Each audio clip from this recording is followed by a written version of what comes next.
waxa weeye ardayda su'aalo fara badan baa baryahanba ka iimanayay oo xagga imtixaanaadka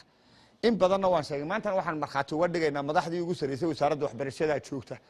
ee sanadkan imtixaanka waxa lagu qaadayaa maadaama manhajku goor dambe ahaa meelo badanna auna gaadhin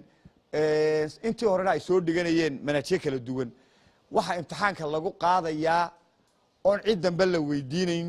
hadduu ilaahay idmo waxa weeye fasalka afraad ee dugsiga sare form 4 syllabus iyo grade 8 syllabus fasalka 8aad iyo fasalka afraad marka iskuulada qaar baa shaki badan qaba iskuulaan arday baan maqlay lahaa form 3giina waa bal form 3giina uu ku jiraa baa la yiri horta kuturkuteentu ma fiicna